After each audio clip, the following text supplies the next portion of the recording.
Hello everyone and welcome to Mrs. Sangeeta Patil's YouTube channel. Today we will study about future perfect continuous tense. So first let's see the identity of this tense. इस tense में सही शब्द का प्रयोग होता है और वाक्य के लास्ट में हमें रहा होगा, रही होगी, रहे होंगे ये सभी शब्द देखने के लिए मिलते हैं और इसके साथ समय भी दिया रहता है। फॉर एग्जाम्पल, चपरासी 10 मिनट से घंटी बजा रहा होगा। The peon will have been ringing the bell for 10 minutes. क्या मोहन सुबह से क्रिकेट खेल रहा होगा? Will Mohan have been playing cricket since morning? किसान 2 दिनों से खेतों में काम नहीं कर रहे होंगे। The farmers will not have been working in the field for 2 days. तो इस तरह से इन वाक्यों में रहा होगा, रहे होंगे ये सभी शब्द दिए हुए हैं और साथ में समय भी दिया हुआ है, जैसे 10 मिनट, सुबह, 2 दिनों से। तो जब समय भी दिया रहेगा और रहा होगा, रही होगी, रहे होंगे ये सभी शब्द देखने के लिए मिलेंगे, तो उस वाक्य में जो टेंस है वो future perfect continuous tense. Now let's see the use of this tense to express an action that will be going on at a given point of time in the future. तो ऐसे कार्य जो भविष्य काल में किसी निश्चित समय से जारी रहेंगे, ऐसे वाक्यों को बताने के लिए हम फ्यूचर परफेक्ट कंटिन्यूअस टेंस का यूज करते हैं।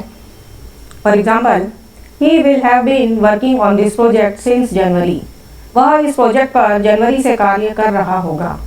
तो यह कार्य भविष्य में होगा और भविष्य में एक निश्चित समय से जारी रहे। नाउ यूज ऑफ सिंस और फॉर। इस टेंस की पहचान है कि इसमें सिंस या फॉर शब्द का प्रयोग होता है। अब हम देखेंगे कि सिंस और फॉर कहाँ कहाँ पर यूज करना है। Since is used with fix time या निश्चित समय बताने के लिए सिंस का यूज किया जाता है, जैसे morning, afternoon, evening, last night, yesterday, या कोई फिक्स घंटा दिया हुआ है जैसे 2 o'clock, फिर कोई डे दिया हुआ है जैसे मंडे, ट्यूसडे, वेडनेसडे, या फिर कोई मंथ दिया हुआ है जैसे जनवरी, फरवरी, फिर कोई ईयर दिया हुआ है जैसे 1979।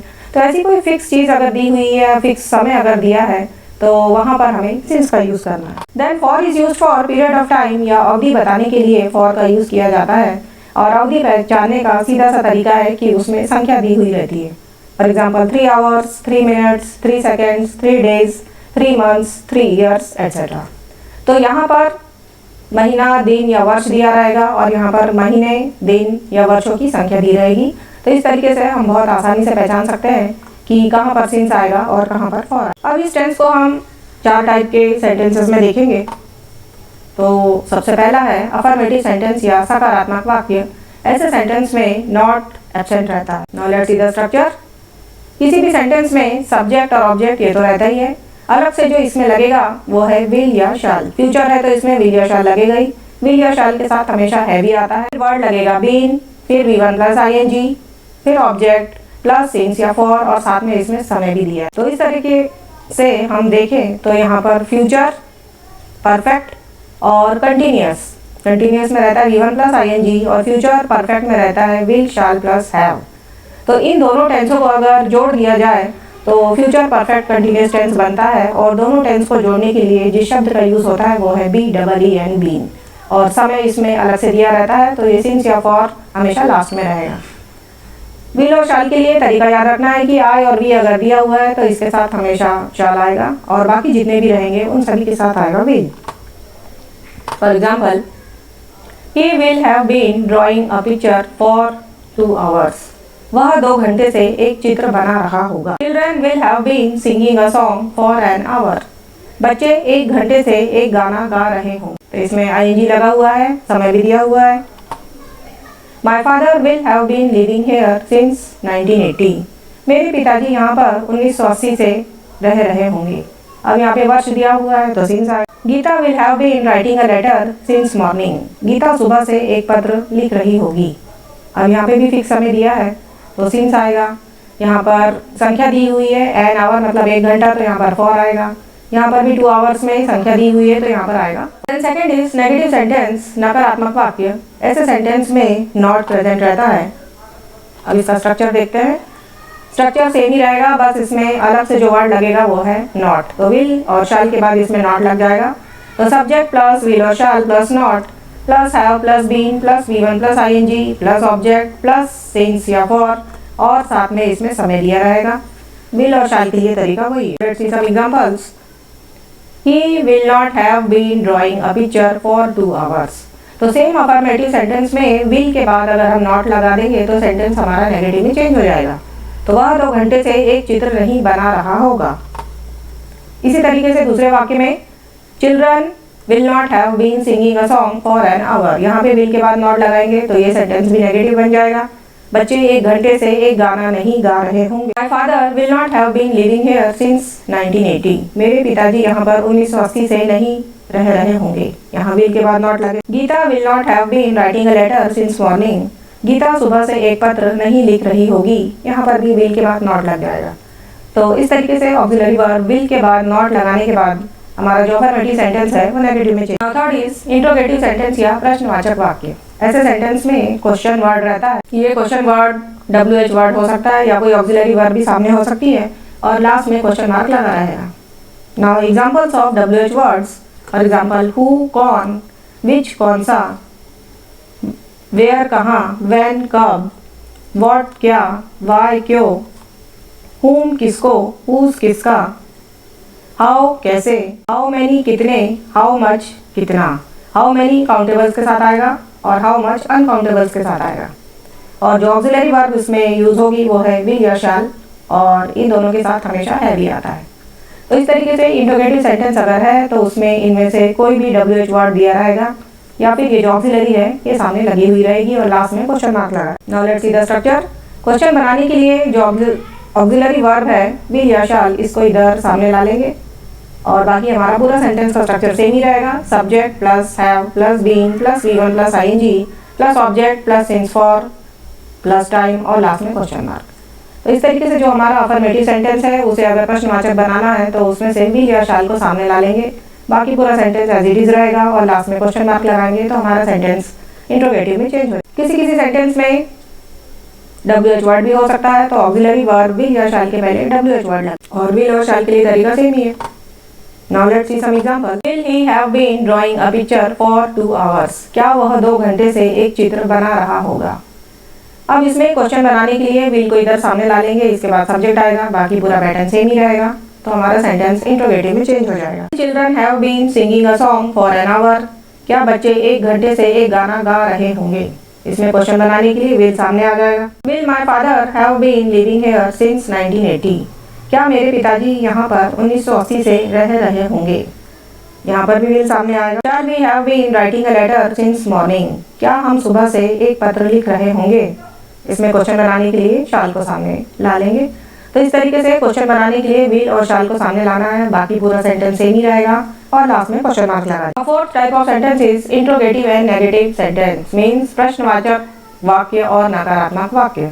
तो ये एक ऐसा सेंटेंस रहता है जिसमें क्वेश्चन मार्क भी लगा हुआ रहता है और नॉट भी प्रेजेंट रहेगा। Let's see the structure. Will और shall plus subject plus not plus have been plus V1 plus ING plus object plus since for plus time.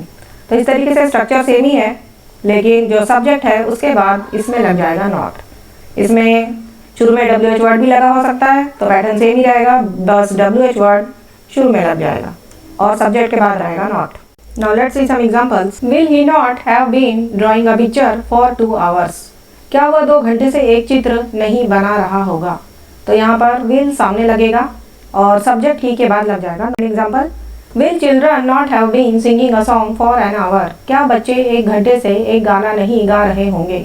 तो यहाँ पर भी will सामने है और सब्जेक्ट चिल्ड्रन के बाद not लग जाएगा। Next, Will my father not have been living here since 1980? क्या मेरे पिताजी यहाँ पर 1980 से नहीं रह रहे होंगे? तो यहाँ पर भी will सामने लाएंगे और ये जो सब्जेक्ट है my father, यहाँ पर सब्जेक्ट है my father तो my father के बाद यहाँ not लग। Shall we not have been writing a letter since morning? क्या हम सुबह से एक पत्र नहीं लिख रहे होंगे? तो यहाँ पर शाल लग जाएगा क्योंकि I और B के साथ शाल आता है तो शाल सामने आएगा और सब्जेक्ट V के बाद लग जाएगा नॉट। तो इस तरीके से इंट्रोगेटिव और नेगेटिव सेंटेंस में क्वेश्चन वर्ड भी रहेगा और सब्जेक्ट के बाद इसमें नॉट भी लगा रहेगा, मीन्स क्वेश्चन मार्क और नॉट दोनों इसमें रहेगा। Now let's see the summary. Angad will have been driving a car for 2 hours. Angad 2 घंटे से एक कार चला रहा होगा। तो ये एक अफर्मेटिव सेंटेंस है जिसमें नॉट नहीं लगा हुआ। Angad will not have been driving a car for 2 hours. Angad 2 घंटे से एक कार नहीं चला रहा होगा।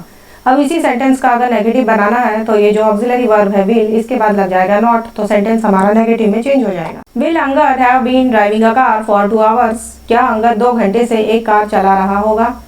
अब ये जो अफर्मेटिव सेंटेंस है इसका अगर क्वेश्चन बनाना है तो ये जो ऑक्सिलरी वर्ब है विल, इसको यहाँ सामने ला लेंगे, बाकी पूरा सेंटेंस एज इट इज रहेगा और लास्ट में क्वेश्चन मार्क लगा देंगे, तो ये सेंटेंस इंट्रोगेटिव में चेंज हो जाएगा। So will Angad have been driving a car for 2 hours. ये इंट्रोगेटिव का अगर इंट्रोगेटिव नेगेटिव बनाना है तो ये जो अंगद है इसके बाद लग जाएगा नॉट, अंगद यहाँ पर सब्जेक्ट है तो इसके बाद नॉट लग जाएगा। So will Angad not have been driving a car for 2 hours, क्या अंगद 2 घंटे से एक कार नहीं चला रहा होगा। The next, why will Angad have been driving a car for 2 hours, Angad 2 घंटे से एक कार क्यों चला रहा होगा।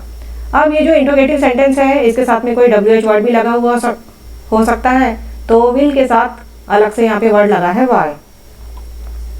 Next, why will Angad not have been driving a car for 2 hours, Angad 2 घंटे से एक कार क्यों नहीं चला रहा हो। यहाँ पे ऑक्सिलरी वर्ब भी है, WH वर्ड भी है और सब्जेक्ट के बाद जो है वो नॉट भी लगा हुआ है। इस तरीके से ये इंट्रोगेटिव नेगेटिव सेंटेंस है जिसमें WH वर्ड भी दिया हुआ। तो अब हम कोई भी सेंटेंस बहुत आसानी से बना सकते हैं जो अफर्मेटिव भी हो, नेगेटिव भी हो या फिर इंट्रोगेटिव हो, और इंट्रोगेटिव का हम इंट्रोगेटिव नेगेटिव भी बना सकते हैं, उसमें WH वर्ड भी लगा हुआ हो सकता है।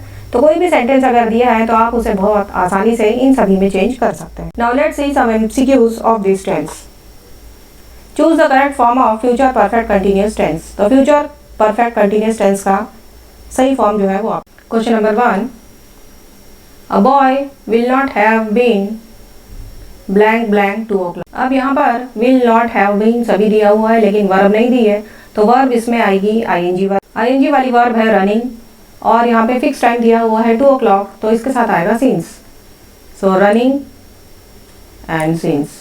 सो your answer will be a boy will not have been running since 2 o'clock। Then question number 2, will they blank been watching television blank 2 hours। अब यहाँ पर दे के साथ आएगा हैव और जो टाइम दिया है वो है 2 hours, इसमें गिनती दी हुई है, संख्या दी हुई है, तो यहाँ पर आ जाएगा for. So have and for. So your answer will be will they have been watching television for 2 hours। Then question number 3, Rohini will blank been blank her homework since ही। अब रोहिणी विल के बाद आएगा हैव, क्योंकि विल शब्द के बाद हमेशा हैव ही आता है। सो हैव बीन और जो वर्ब आएगी वो ING वाली आएगी, तो ING वाली वर्ब है doing. So have and doing. So your answer will be Rohini will have been doing her homework since evening. Then question number 4, boys will not have been blank football blank 3 hours। यहाँ पर will not have been सब पहले से दिया हुआ है लेकिन verb नहीं दी हुई है, तो वर्ब इसमें आएगी ING वाली वर्ब है प्लेइंग, और यहाँ पर टाइम दिया हुआ है 3 hours, इसमें भी संख्या या गिनती दी हुई है, तो इसमें आएगा for. So playing and for. So your answer will be boys will not have been playing football for 3 hours। Then question number 5, it will have been blank blank 3 days। so this question is very important। rain से related question हमेशा paper में आता है। will have been verb इसमें नहीं दी है तो verb लेंगे ING वाली वर्ब हो जाएगी raining, और 3 days में गिनती दी हुई है तो यहाँ पर लेंगे for। so raining and for।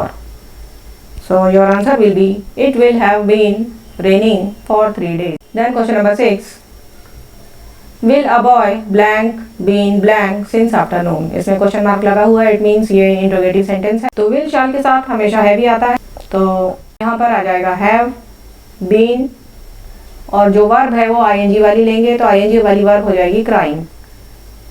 So have and crying. So your answer will be will a boy have been crying since afternoon. Then question number 7, will my uncle blank been cooking food blank evening। so will my uncle इसके बाद आ जाएगा have, क्योंकि will शैल के साथ हमेशा have ही आता है, और जो टाइम है वो दिया हुआ है इवनिंग, ये एक फिक्स टाइम है तो इसके साथ आएगा। so your answer will be will my uncle have been cooking food since evening। then question number 8, will my brother not blank been blank in the garden for 2 hours। will my brother not अब इसमें has या have नहीं दिया हुआ है तो will और शैल के साथ हमेशा हैव ही आता है। सो हैव बीन, अब वर्ब यहाँ पर नहीं दी है तो वर्ब लेंगे आईएनजी वाली। सो have and digging. So your answer will B will my brother not have been digging in the garden for 2 hours? Then question number 9. A boy will blank been playing tennis blank and, अब will के बाद यहाँ पर आ जाएगा have, क्योंकि will shall के साथ हमेशा have ही आता है। तो have been playing tennis और टाइम में दिया हुआ है an hour मतलब 1 घंटा, तो यहाँ पर गिनती दी है या संख्या दी हुई है तो इसके लिए आएगा for. So have and for. So your answer will be a boy will have been playing tennis for an hour. Then question number 10. We shall dash been going to Bombay dash morning. अब will shall के साथ लगाएंगे have been going to Bombay blank morning. Morning एक fixed समय है तो इसके साथ आएगा since. So have and since. So your answer will be we shall have been going to Bombay since morning. तो इस तरीके से हम इस टेंस के MCQs बहुत आसानी से सॉल्व कर सकते हैं. So I am sure that you have understood this tense and the MCQs very well, and now you can freely use this tense during your spoken English. So my dear students, now we will meet in the next video with a new topic. Till then, keep smiling and watching my channel. Thank you.